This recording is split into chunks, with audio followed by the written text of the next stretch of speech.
Gledate gorenjska poročila na GIF TV. V dvorani Kolpran je potekala regijska prireditev civilne zaščite za Gorenjsko. Letošnja gostiteljica je bila občina Jesenice in župan magister Peter Bohinec. Podelili pa so tukaj 14 bronastih, 7 srebrnih in 4 zlate.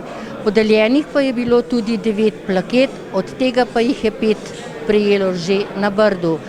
Zlati kipec pa je prejel Tonček Smolej iz Gorske reševalne službe za 50 let požrtvovalnega dela v Gorski reševalni službi v Radovljici.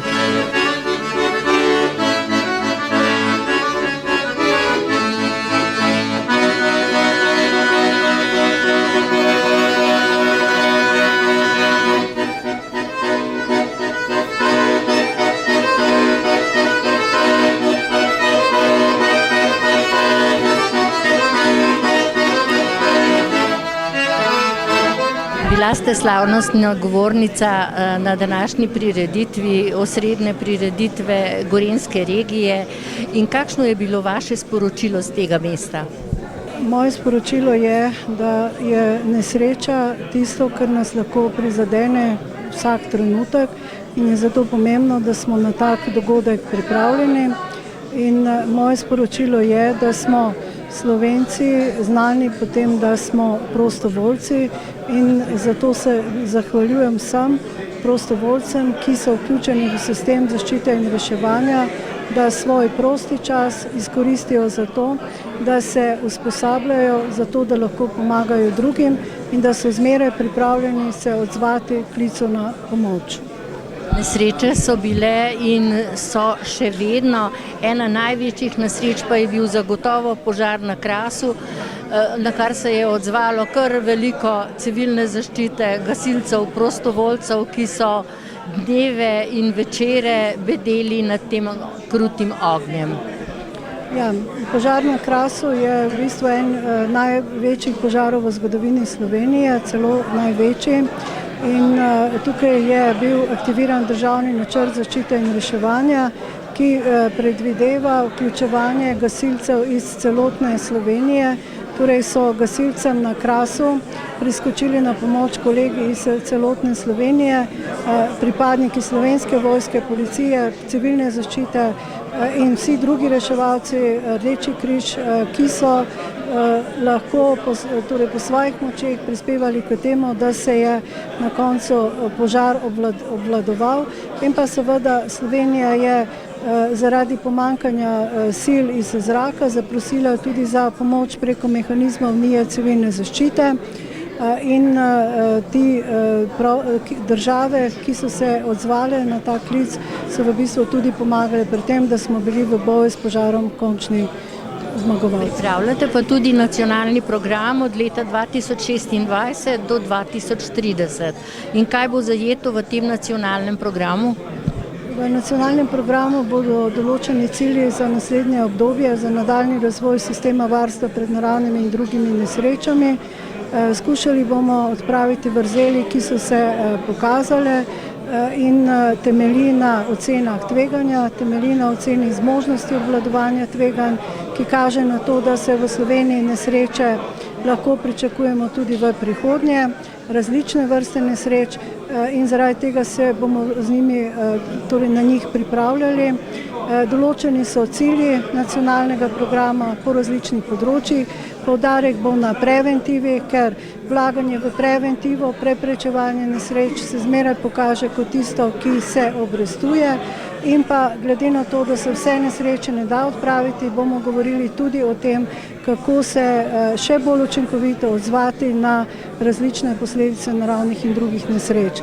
In razvoj sil v bodoče, torej izgradnja tega modula za gašenje iz zraka, torej nabava zračnih plovil za gašenje zraka in pa modularna sestava enot civilne zaščite in ostalih sil, ki so vključeni v to. Kaj je zaznamovalo Gorenjsko v letu 2022? Sigurno je to požar na Podoški gori, in sodelovanje pomoči naših gasilcev, naših pripadnikov civilne zaščite na Goriškem krasu. Koliko vaših gasilcev je sodelovalo na Goriškem krasu, ker je bil ena najhujših nesreč v lanskem letu? Veliko. Udeležili so se večina glavnine požara gasilci, sodelovali so tudi ostale reševalne strukture in enote ter službe. In koliko gasilcev združuje civilno zaščito Gorenjske? Združuje nas 18 občin, 162 prostovoljnih gasilskih društev ter 2 poklicni enoti. In koliko se jih je udeležilo nocoj tukaj te prireditve po 2 letih? Na srečo veliko, želimo se pa tudi večjega obiska na bodočih prireditvah. Kako pa je pri mladih? Se mladi odločajo za ta poklic? Vidimo, da je zmeraj težje. Če so mladi na podeželju, se še nekako odločajo za prostovoljstvo, mladi v mestih se pa že težje odločajo. Ampak trenutno nam še kaže še zadovoljivo. Kako se v Kranju znajdete, kadar je potrebno oditi na pomoč? Ja, tako je.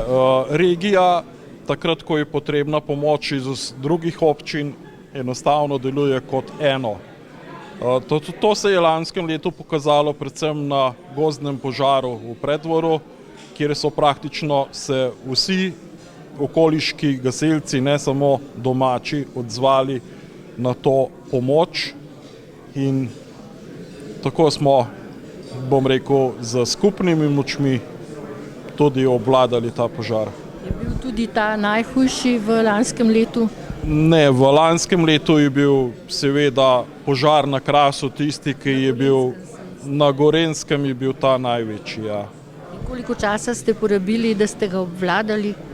Ja, bom rekel, kar nekaj dni je trajal.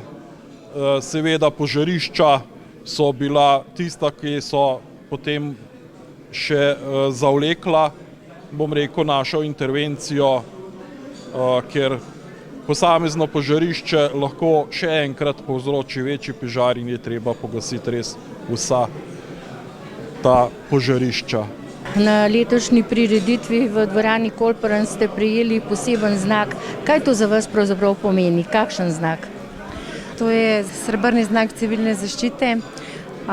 Zame to pomeni eno priznanje za vse dosedanje delo na področju gasilstva in pa spodbuda in mogoče tudi ena obveza za dobro delo še naprej. Ste že dolgo v teh vodah? Preko 20 let. Kdo vas je navdušil? V bistvu so me navdušile sovaščanke, ki so me povabile v svojo ekipo članic za tekmovanje na ravni občinske zveze. Iskrene čestitke. Robert Kejžar, vas pa je predlagalo Združenje poklicnih gasilcev Slovenije in dobili ste zlati znak. Kaj pa vam to pomeni? Ja, predvsem priznanje našemu delu, ker za tem priznanjem stoji cela ekipa ljudi. V bistvu pokrivam področje cestnih predorov in pa posredovanje na železnici. Tam delamo skupino ljudi, tako poklicnih kot prostovoljnih gasilcev, kot ministrstva, Darsa in pa Slovenskih železnic.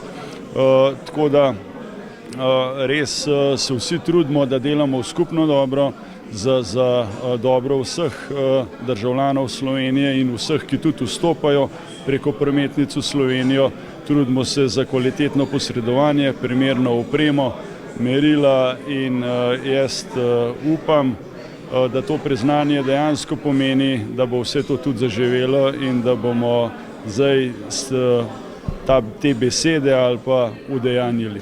Robert Anžič, prejeli ste plaketo na podelitvi regijske prireditve v dvorani Kolperan na Jesenicah. Zakaj jo dobivate in kaj vam to pravzaprav pomeni? Dobil sem za dosedanje delo, spravo 25 let v zaščiti in reševanje. Začel sem kot vodnik reševalnega psa, kasneje kot jamar, reševalec, reševanje iz vode na vodi, pa še kaj drugega zraven. Tako da nazadnje sem dobil tudi, oziroma se je poklopil, tudi sem bil v Turčiji, član odprave v Turčijo. Seveda te priznanja mi pomenijo pač eno zadoščenje, oziroma je v redu, kaj dobiš. Kakšen vaš vtis iz Turčije? Ja, veliko vtisov bilo je, hudo vse je podrto, ne dojamaš v bistvu razsežnosti katastrofe, kaj se vse lahko naredi, oziroma koliko je to obsežen. In verjetno je to poseben trenutek, ko dobite še živečega človeka ven iz ruševin. Ja, vedno si zadovoljen, če najdeš oziroma uspeš rešiti življenje, včasih pa ne gre in pač ne kaže samo preminulega. In koliko časa že rešujete s kužkom? 25 let. Komu je pa ime? Trenutna psička je Rose, ampak to je že 3., 4. reševalni pes.